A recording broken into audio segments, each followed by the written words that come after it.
Bon mercredi tout le monde! Et oui, ici Éric Lantier, je suis avec vous pour les matins d'Éric et on continue notre série sur les disputes, les chicanes. Est-ce que ça arrive dans un couple qu'on vit une situation, on s'aime, on est heureux, et là, bang, une chicane, et là, bang, une autre chicane, puis là, bang, un autre chicane. Alors, pour se protéger, on a vu hier que les hommes avaient des mécanismes de défense, donc le face-à-face, la confrontation, vouloir dominer, ou la fuite, vraiment se retirer complètement, se débrancher. En québécois, on dit tirer la plug. Aujourd'hui, on va voir comment les femmes cherchent à se protéger quand la chicane s'installe. Okay?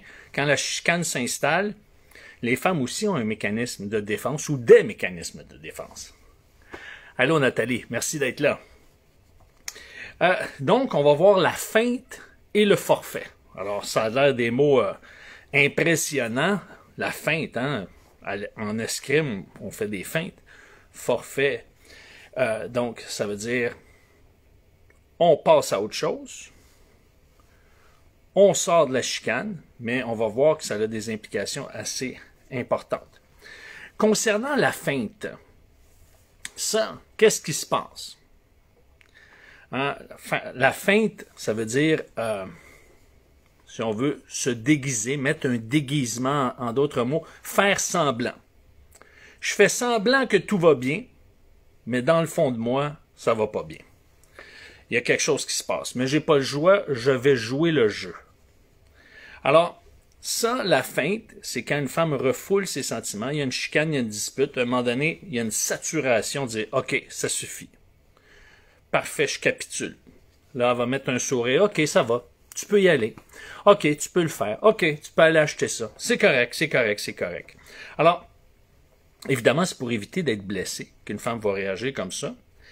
Elle va cacher sa douleur, elle va même ajouter un sourire, elle va dire que tout va bien, tout est parfait. Non, non, c'est correct, c'est parfait. Ben oui, ben oui, ben oui. Quand un homme dit ça, réagit de cette façon-là, dit « Ah ouais, ça va bien », c'est parce que, ça peut vouloir dire « Laisse-moi m'en occuper toute seule, je suis assez grand, je suis un homme, je suis un adulte, je vais me débrouiller toute seule, fais-moi confiance. » Quand une femme dit « Hey, on dirait que tu vas pas, est-ce que ça va bien? » L'homme dit « Non, non, ça va bien. » La femme détecte que ça va pas bien, mais lui dit « Ça va bien. » Ça veut dire « Je t'en charge, je prends ça en main, je m'en occupe, laisse-moi faire, fais-moi confiance. » Ou, ça peut vouloir dire « Ouais, ça va pas si bien que ça, mais j'ai pas encore trouvé moi-même une solution, mais je vais en trouver une. Fais-moi confiance, je vais trouver une solution. » Donc, dans les deux cas, c'est « Laisse-moi ça en main. » Donc, quand une femme finit par dire « Ça va bien, c'est correct », l'homme, il peut se laisser berner par cette expression-là. Parce que, il va dire « Ah bon, c'est réglé, j'ai gagné la dispute, j'ai eu gain de cause, c'est bien le fun, ma femme, elle a fini par comprendre, puis il se dit dans sa tête, ben finalement, mes arguments sont bons, puis je suis un bon négociateur. » Mais lui, il se satisfait de ça. Pourquoi? Parce que la réaction de la femme lui rappelle sa réaction. Et on vit toujours en fonction de nos propres repères. Mais ça, c'est un piège, c'est un leurre. Parce que c'est ça, la différence qu'il y a entre les hommes et les femmes. Il y a une intelligence genrée qui s'installe dans nos vies. Jamais à 100%. Mais il y a quand même des repères qui nous rappellent qu'on est différents et que nos façons de réagir sont différentes et doivent être interprétées d'une manière différente. Vous allez dire, oh, c'est bien compliqué. Ben, oui, c'est compliqué, c'est comme n'importe quelle langue. Apprenez une nouvelle langue. C'est un de mes amis, Éric Gauthier, pour ne pas le nommer, m'a lancé cette blague-là. Pourquoi je le cite? Parce que le crédit va à lui. Il m'avait dit à un moment donné, il dit, moi je sais parler toutes les langues sauf le chinois. Demande-moi de parler n'importe quelle langue. Je dis, le russe, il dit, ah non, c'est du chinois pour moi. Donc, pourquoi je vous raconte cette blague-là? Mais simplement pour vous dire que quand on apprend une langue qu'on ne connaît pas, hein, on veut apprendre une langue qu'on ne connaît pas parce qu'on veut la connaître, eh bien, ça demande un effort, ça demande la concentration. On n'est pas habile. Il nous manque des repères, puis c'est un peu insécurisant, puis on a peur de se tromper, puis on se comprend pas. Puis là, on essaie de mettre en pratique ce qu'on a appris, puis on dit ça fonctionne pas. Il suffit de mal prononcer un mot, puis ça a un autre sens. Puis là, ça fait rire le monde, parce que ils se rendent compte qu'on n'est pas habile avec la langue, puis on dit des niaiseries, on dit des choses qui ont pas d'allure. Mais c'est la même chose avec l'intelligence genrée. On apprend à composer avec ses réalités, avec la réalité de l'autre, avec le langage de l'autre, puis avec la signification de l'autre. Même en français, moi je me suis rendu compte, quand on est déménagé au Saguenay-Lac-Saint-Jean, on a demeuré là 10 ans là-bas. Ben, il y a des expressions qui, à l'époque, ne voulaient pas dire la même chose. Et des fois, je me suis ramassé, j'ai eu de l'air fou un peu, quoi. Et pourtant, c'est le français. C'est au Québec. Tu sais, c'est pas dans un autre pays francophone, c'est au Québec. Mais les mots veulent pas dire la même chose. Mais dans le couple, c'est la même chose.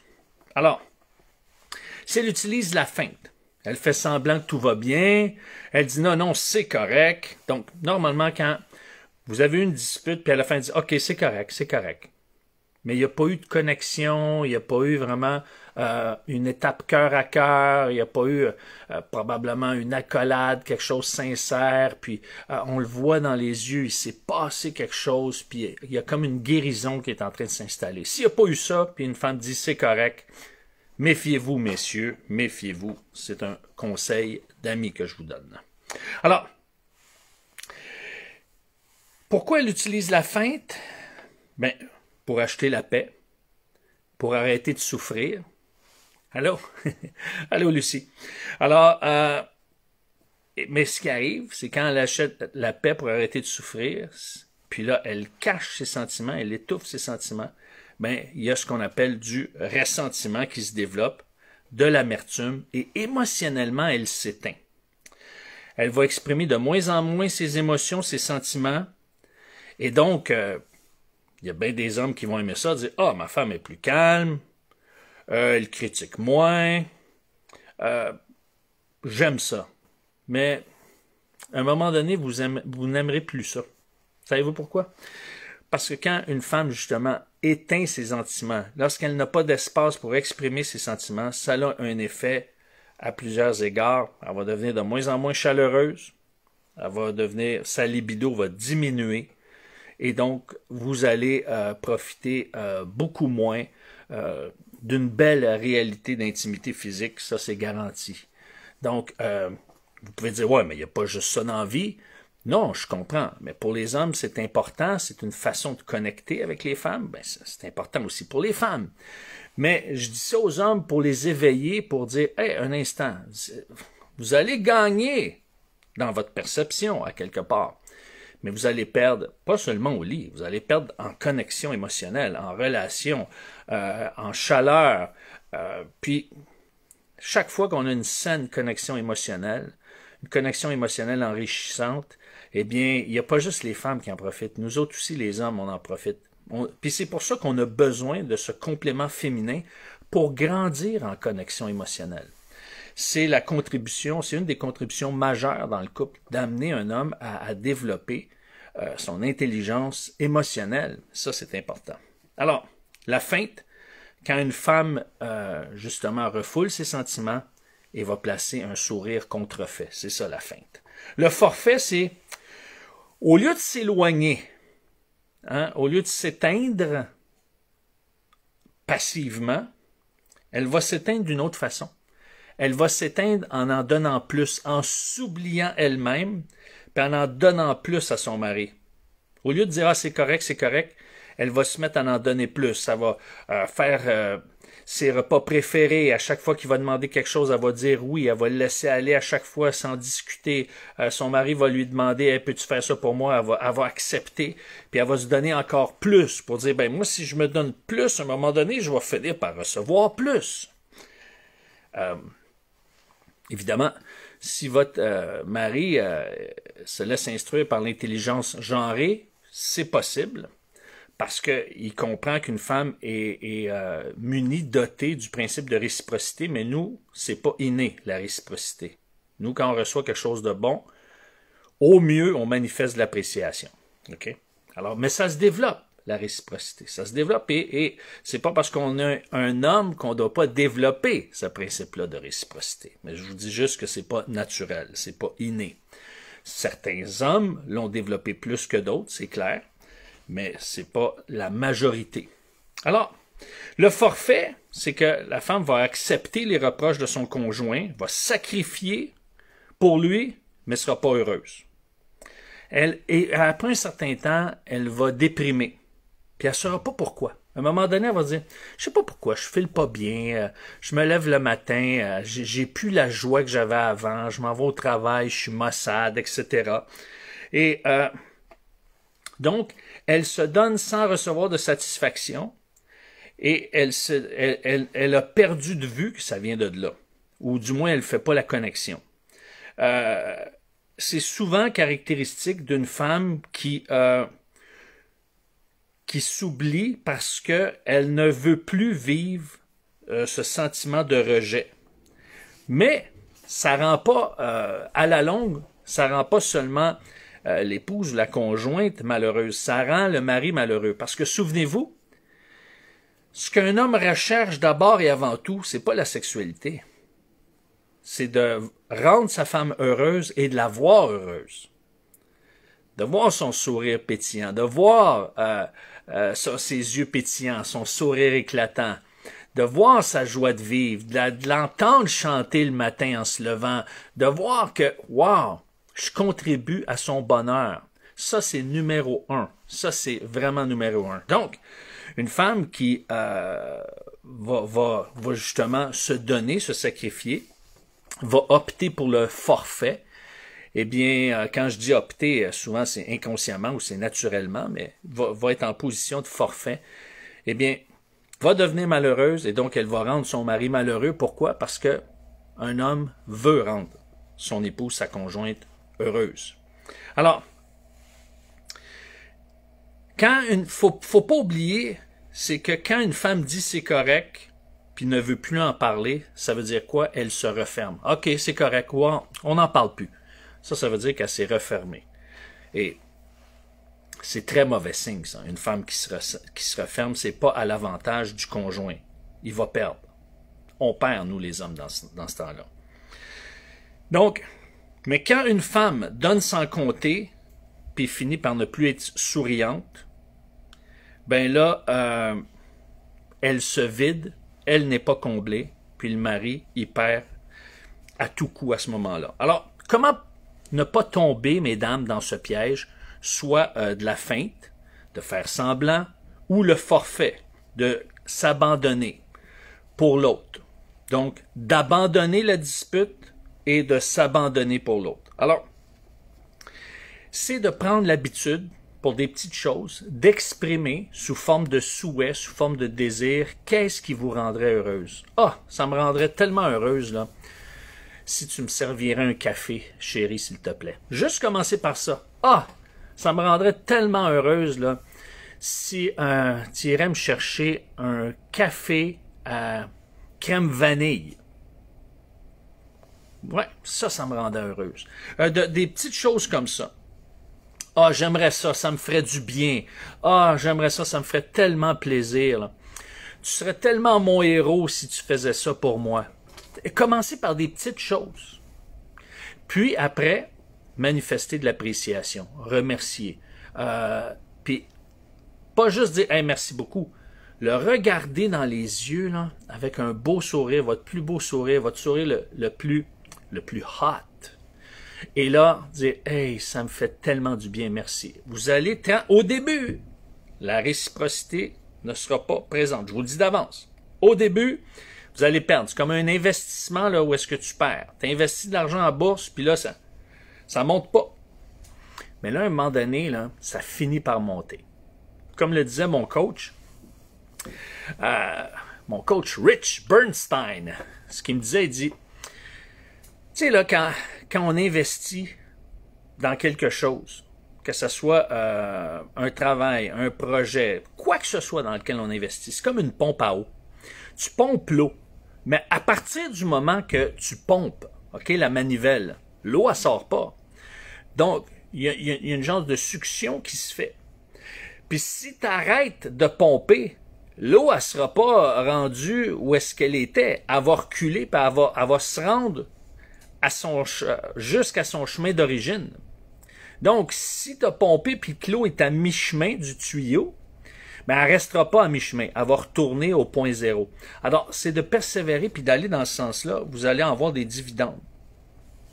Donc, et messieurs, dans une dispute, si vous voyez que votre femme utilise la feinte ou si vous vous rendez compte qu'elle utilise le forfait, vous voyez qu'elle est malheureuse puis qu'elle se donne pour vous, vous prenez conscience que, oh, elle utilise le forfait. Ou, dans un cas plus direct, vous voyez qu'elle utilise la feinte. Une chose bien importante, messieurs. Ne sortez pas la liste de ce que vous faites pour elle. Ne sortez pas le violon en disant « Ouais, mais moi, ça m'a coûté tant, puis j'ai fait tant d'efforts, puis tu n'es pas reconnaissante. » C'est pas gagnant. C'est pas comme ça que vous allez la gagner. Parce que, savez-vous, l'image qui me vient à l'esprit, puis là, je vais parler en gars, là, je vais parler en homme. Imagine que tu investis $500 000, OK? Mettons 350, 400 000 euros. Pour un cabanon, pour une remise. Puis ta maison en vaut 300 000 canadiens ou, je sais pas moi, 200 000 euros environ. 230 000 euros. Vous allez dire, ouais, mais là, c'est investi au mauvais endroit. Donc, même si tu as donné des millions à ton épouse, si c'est pas ça qui la rend heureuse, revendique pas ce que tu as donné. Cherche à trouver ce qui la rend heureuse. Et des fois, c'est encore plus simple qu'on le pense. Alors, c'est pour ça que c'est pas le temps de revendiquer puis de sortir ta liste. Puis après tout ce que j'ai fait pour toi, ça n'aura pas d'écho, ça va pas toucher son cœur. C'est pas là. C'est chercher à comprendre ce qu'elle a vécu comme émotion, ce qu'elle a vécu comme sentiment. Est-ce qu'elle s'est sentie écoutée? Est-ce qu'elle s'est sentie comprise? Est-ce que, par votre attitude, elle s'est sentie trahie, rejetée, abandonnée, humiliée, traitée injustement? Cherchez à comprendre ce qu'elle vit. Et cherchez à connaître ce qu'elle veut, ce qu'elle désire, et à combler ce qu'elle veut et ce qu'elle désire. Et nous aussi, les hommes, on ne doit pas arrêter. On doit continuer. J'ai interpellé les femmes tout à l'heure à dire, ouais, continuez à exprimer sous forme de désir, sous forme de souhait, ce qui vous comblerait, ce qui vous ferait du bien et manifester de l'appréciation, même si parfois c'est pas toujours fait à votre goût, appréciez l'effort. Eh bien, messieurs, nous, on doit persévérer à chercher à connaître, chercher à comprendre notre épouse, chercher à l'écouter attentivement, sincèrement, et voir à la combler selon ses termes, selon ses besoins, selon ses désirs. Alors ça va faire toute la différence et ça va amener une meilleure atmosphère. Demain, de quoi parle-t-on? Eh bien, pourquoi on chicane en couple? Hein? Pourquoi? Là, on a vu des réactions, comment on se protège dans la chicane, mais dans le fond, pourquoi on chicane si on s'aime? Est-ce qu'il y a une raison? Est-ce qu'il y a des raisons? J'en parle demain. Alors, je vous souhaite un bon mercredi. N'oubliez pas, ce soir, 20h, une présentation de 30 minutes, justement. Comment contribuer au bonheur de l'autre? Comment, moi, en tant qu'homme, je peux contribuer au bonheur de ma conjointe? Comment une femme peut contribuer au bonheur de son conjoint? J'en parle ce soir. Une trentaine de minutes, 20h, même page.